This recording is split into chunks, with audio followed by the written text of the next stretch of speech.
Diana Consulting continue, j'allais dire à consulter, non, à recevoir pour vous les différents politiques avec qui nous parlons justement des différents sujets qui guettent et qui touchent la population congolaise.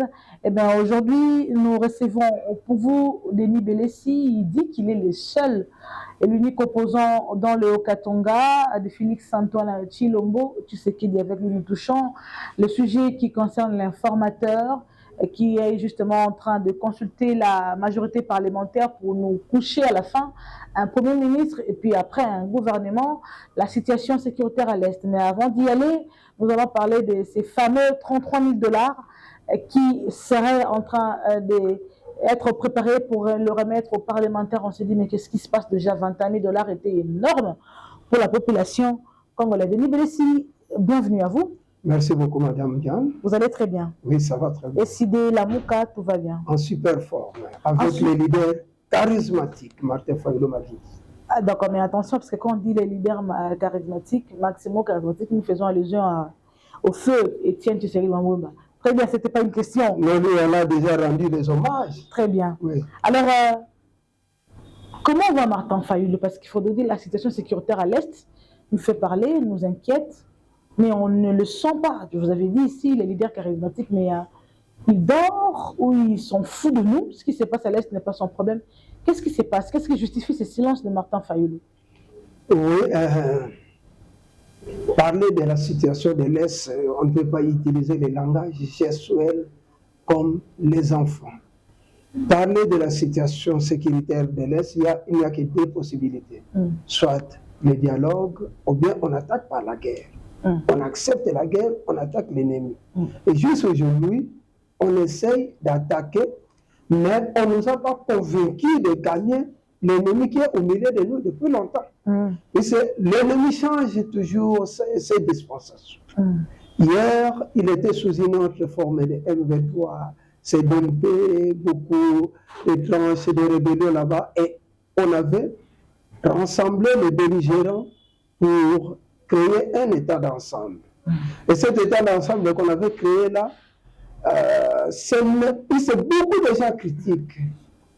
Joseph Kabila, ils disent que c'est Joseph qui a fait le mixage, brassage, ainsi de suite. Le mixage, brassage, Joseph n'a pas fait avec ses rebelles à lui, mais il a fait avec les Congolais qui ont accepté d'adhérer les idéaux des pays qui nous agressent avec ces populations et ils nous ont amené tous ces gens-là, notamment MLC, RCD, des multiples RCD, ainsi de suite. Mais Martin Fayulu n'a pas commencé à parler de cette situation aujourd'hui. Même du vivant d'Étienne Tshisekedi, Martin Fayulu était derrière Étienne Tshisekedi, on parlait toujours de la situation. Quand même, Goma est menacé, il devrait dire, on devrait quand même le sentir étant un opposant phare du gouvernement Tshisekedi quand même. On ne le sent pas aujourd'hui. C'est peut-être différent d'hier. Aujourd'hui, Goma est menacé, en train d'être pris par les M23. Non, à chaque chose, son temps. Ce n'est pas à chaque mouvement qu'on doit attaquer. Nous venons d'abord des élections. Et chacun de nous avait donné des garanties de sécurité à la population. Félix, qui avait le pouvoir et qui avait battu la campagne électorale avec les moyens de l'État, nous avait rassurés. Puisqu'il avait, même pendant la campagne électorale, il avait l'armée derrière lui qui le protégeait. Mais Fayulu n'avait pas l'armée derrière lui, mais il nous a donné des promesses. Et Moïse Katumbi aussi avait fait des promesses. Si je passe, je vais finir la guerre dans 6 mois.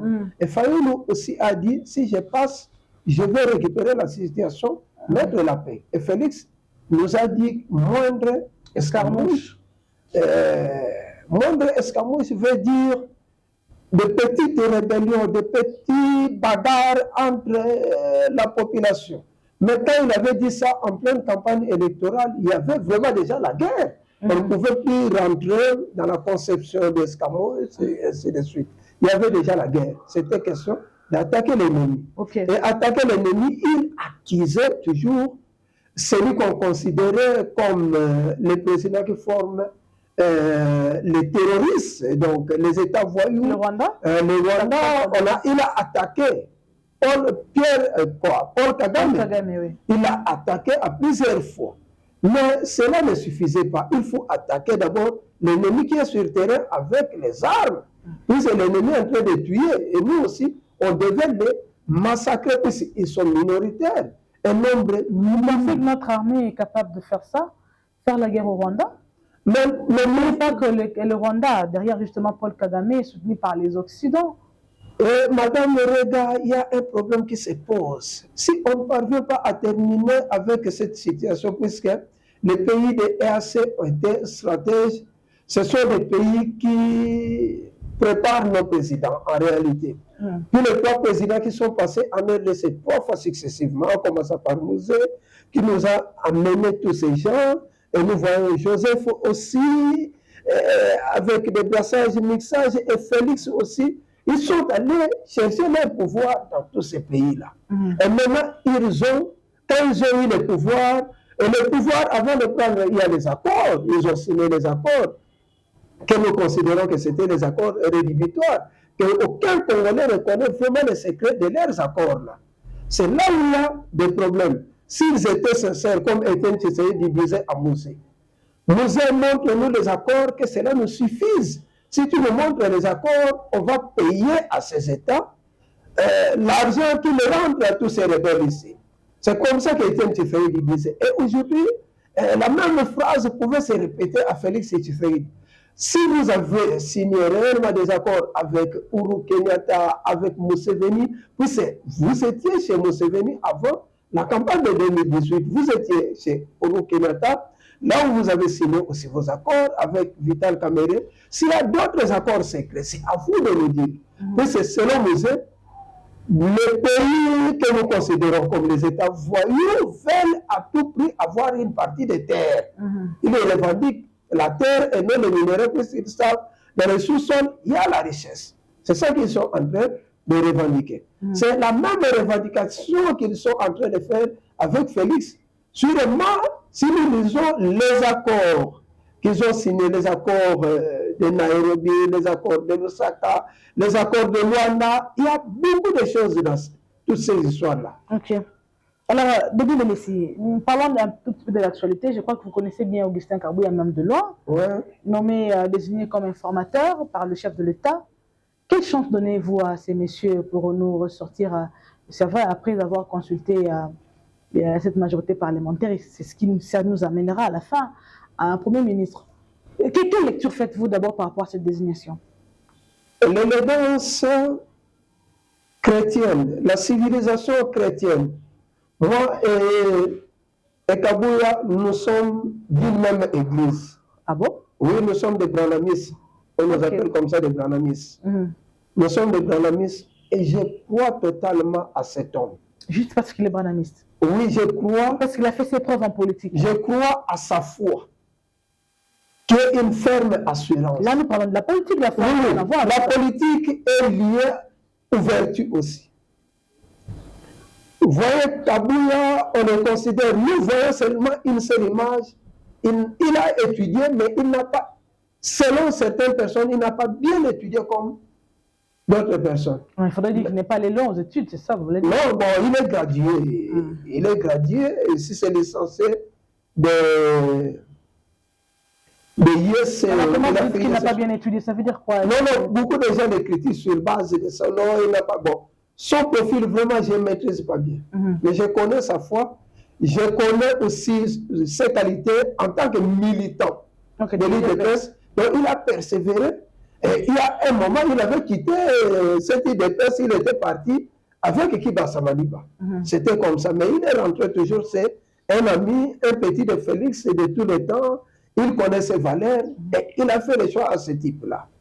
Le travail de Kabouya, c'est seulement le travail de l'honnêteté. On te demande de faire seulement le constat de la majorité.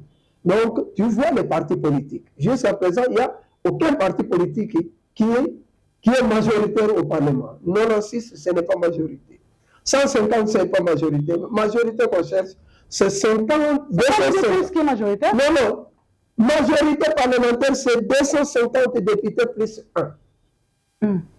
Donc, vous avez 251 députés là vous êtes majoritaire, puisque le Parlement, l'Assemblée a besoin à 500 députés. Oui. Donc, aucun parti, depuis qu'on a commencé en 2006, aucun parti politique n'a jamais raflé la majorité. Et on fait toujours... Là, on risque de faire allusion au regroupement politique, puisqu'il faut... Oui, on va faire allusion, c'est ça que j'appelle le greffage politique. Après le greffage, soit ils vont payer un clos, et après, ça ne sera pas un bon gouvernement.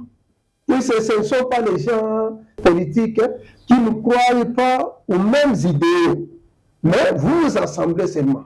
Si vous prenez en termes d'idéologie, qui peut travailler avec Félix?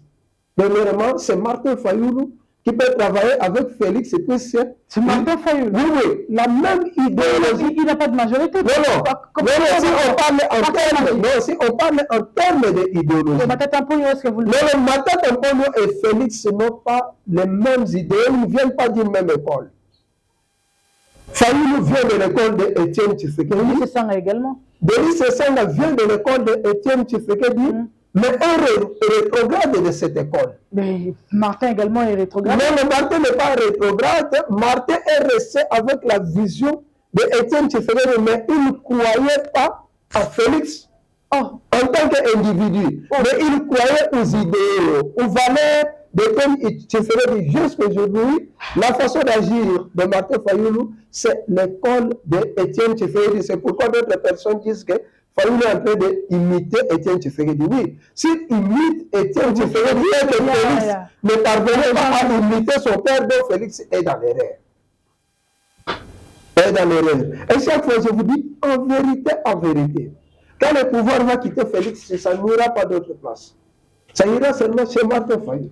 Et même aujourd'hui... Vous savez qu'il a eu combien de pourcents d'abord en termes de... Non, mais il était troisième. S'il vous plaît, Denis Belessi. En fait, l'écart entre lui et Tshisekedi était énorme quand même. Non, Félix... mais il faut voir, est-ce qu'il y avait élection d'abord au Congo? Ah, il n'y a pas eu élection. Non, il n'y avait pas élection. On a dit, bon, comme c'est dans les délais, qu'est-ce qu'on va faire? On part seulement. Mais sinon, parmi tous les candidats, Fayoulou était le meilleur candidat, parce que Fayoulou avait chevauché seul. Même moi, je n'avais pas parti campagne pour Fayoulou. Non, mais vous n'étiez pas candidat. Non, puisque je n'étais pas candidat. Vous savez que Augustin Kabouya, plus c'est de lui qu'on parle, ne sait pas consulter Martin Fayoulou, faute de majorité au sein, ou faute de députés. Il n'a pas de député au sein du Parlement, il est seul. Non, Augustin... il tombe caduc. Augustin ne va pas consulter Fayoulou. Mais Fayoulou va faire un dialogue avec Félix Tshisekedi. Il y a un dialogue. De quoi est-ce que vous parlez? Vous avez critiqué Tshisekedi de ne pas aider la CENI en passant par de ne pas bien organiser les élections. Vous dites qu'il n'y a pas eu élection parce qu'il y a eu des contentieux et ainsi de suite. Maintenant, vous voulez aller au dialogue avec les mêmes personnes. Non, puis c'est le premier ministre, ça sera Fayoulou. Ah bon? Oui. Par quelle magie? Dans mes démarches que je suis en train de faire. Vos démarches à vous? Oui. Qui êtes-vous? En tant qu'opposant de Félix Tshisekedi, j'ai fait les démarches. Là, vous rigolez. Et je l'ai fait un bon choix. J'ai dit, monsieur Félix, la meilleure qualité d'opposant, quelqu'un qui était aussi avec votre père, qui croyait en lui, qui a subi dans sa vie à cause de la lutte de ton père, je te donne Martin Fayoulou, l'homme à qui vous avez milité. Il t'a demandé? Chaque fois, lorsque on veut nommer les gens, on fait toujours des propositions. On fait des propositions. Et même le pasteur Dalo aussi. Le discours du pasteur Dalo, c'était aussi une proposition, mais il n'a pas cité. Matata Mponyo a été consulté. Oui. Il n'y a pas longtemps, on a consulté Adolphe Mouzitou. Oui. Du coup, Martin Fayoulou. Parce que moi et vous savons en politique que pour être Premier ministre, il faut venir d'une majorité parlementaire. Déjà, à moins que Martin Fayoulou quitte décidé pour intégrer l'Union sacrée, en ce moment-là, il peut être nommé comme Premier ministre, sinon c'est compliqué. Non, depuis 2006, aucun Premier ministre n'est venu de la majorité parlementaire. C'est-à-dire, les Congolais ne maîtrisent pas leur constitution.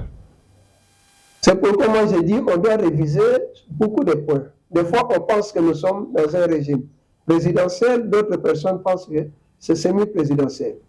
En RDC, c'est le président lui-même qui fait les choix des premiers ministres. Sans nous connaître est venu de quelle opposition?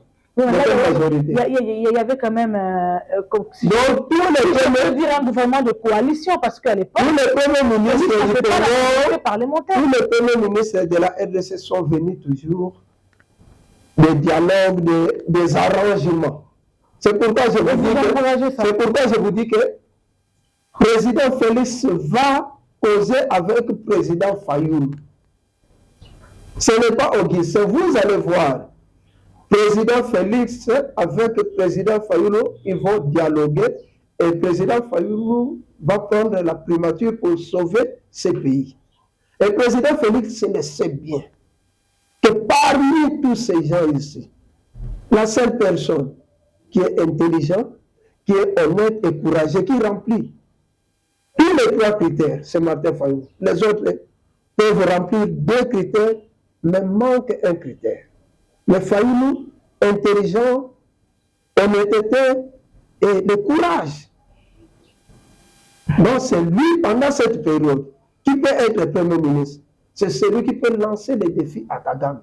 C'est celui à qui Kagame a peur. Pourquoi il a... C'est celui qui ne va pas voler l'argent Pourquoi de Kagame l'État. aura peur de Martin Fayoulou? Pour avoir fait quoi? Qu'est-ce qu'ils ont eu avant pour que Kagame ait eu peur de Martin? Mais non, mais Kagame lui-même a déjà dit ça. Il a déjà dit ça. Il a dit que c'est pour la première fois en Afrique on trouve un homme honnête comme Fayoulou. On lui propose le tapis rouge, il le refuse.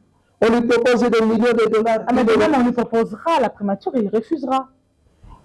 Il a refusé. On refuse selon les circonstances du temps. Et pour être dans les bons, garder les valeurs. Mais maintenant, le pays est en danger. Chaque Congolais doit sauver ce pays. C'est pourquoi nous nous inquiétons aussi. On dit 33 000 dollars pour les députés. Non, c'est beaucoup d'argent. Les députés n'ont pas pitié de nous et le président n'a pas pitié de ce peuple. Vous savez, la dernière personne à la fonction publique touche combien? 186 000 francs. Il faudrait aussi vérifier si c'est vrai. C'est vrai. Est-ce que le chef de l'État veut vraiment faire ça, remettre 30 000? Non, même 21 000 là. Voyez ce qui est arrivé à Burkina Faso. Voilà, et là-bas, les députés n'ont plus rien. Non plus rien. Mais s'il y a les réunions là, on les appelle, on leur donne le perdième. Et c'est fini. Et pourquoi faire déplacer toute la famille jusqu'à Kinshasa? Je me pose des questions. Je dis, mais être député, ce n'est pas le travail. Le député est travailleur, rien qu'au Congo, mais il ne signe pas le contrat de travail. Mais beaucoup d'argent, toutes les faveurs. Nous ne sommes pas contre les députés. Moi-même, à tout prix, je voudrais être aussi député. Mais c'est avec exagération. Si vous donnez à un député 20 000 dollars, vous savez que chaque mois, il peut acheter 3 voitures. De 5 000, 5 000, 5 000. Le marque est tout ici. Des Probox. Donc par mois, le député achète 3 Probox et il reste avec 7 000 dollars à la maison. Et au cours d'un mois, est-ce que si vous faites la provision de 300 dollars, c'est quelle quantité de nourriture que vous aurez à la maison? Mais il a 7 000 balles à la maison. C'est beaucoup d'argent. On réduit ça à 11 000. En tout cas, on doit réduire. Oui, à 11 000 dollars. C'est beaucoup. Vous aurez tous les députés derrière vous, vous savez. Non, puisqu'ils ont beaucoup, il y a des primes qu'on leur donne là-bas. Chaque motion là, c'est l'argent. C'est beaucoup d'argent, on ne peut pas donner seulement à un groupe de gens. Les institutions sont tellement budgétivores en RDC. On doit revoir. Même le président lui-même, et ce qu'on dit en sciences politiques, les tenait bon. Le luxe des présidents est exagéré. Exagéré. Ah bon? Oui, il est trop luxueux. Mais ce n'est pas interdit. Non. Un président ne peut pas être comme ça. Un président, des chaussures de 10 000 dollars, de montres de 500 000 dollars, non. Mais il est payé par la retraite. Non, mais il faut voir, les pays dont 20 millions d'enfants sont dans les rues. Qu'on appelle communément les Chégué, les Koulouna, tout ça. On pouvait résoudre tous ces problèmes-là. Vous savez, si vous me donnez 2 millions de dollars, vous me demandez de nourrir seulement la population de Kinshasa.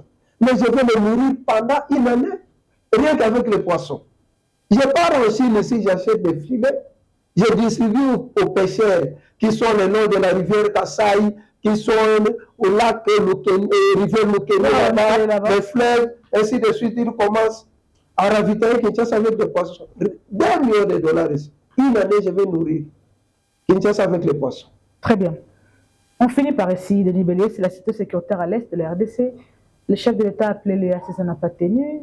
Il a négocié à un moment donné avec les M23, ça n'a pas tenu.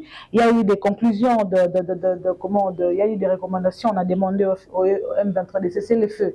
Rien ne s'est fait. Jusqu'aujourd'hui, il y a des bombes qui tombent d'ailleurs à Goma là-bas. Dernièrement, c'était au stade.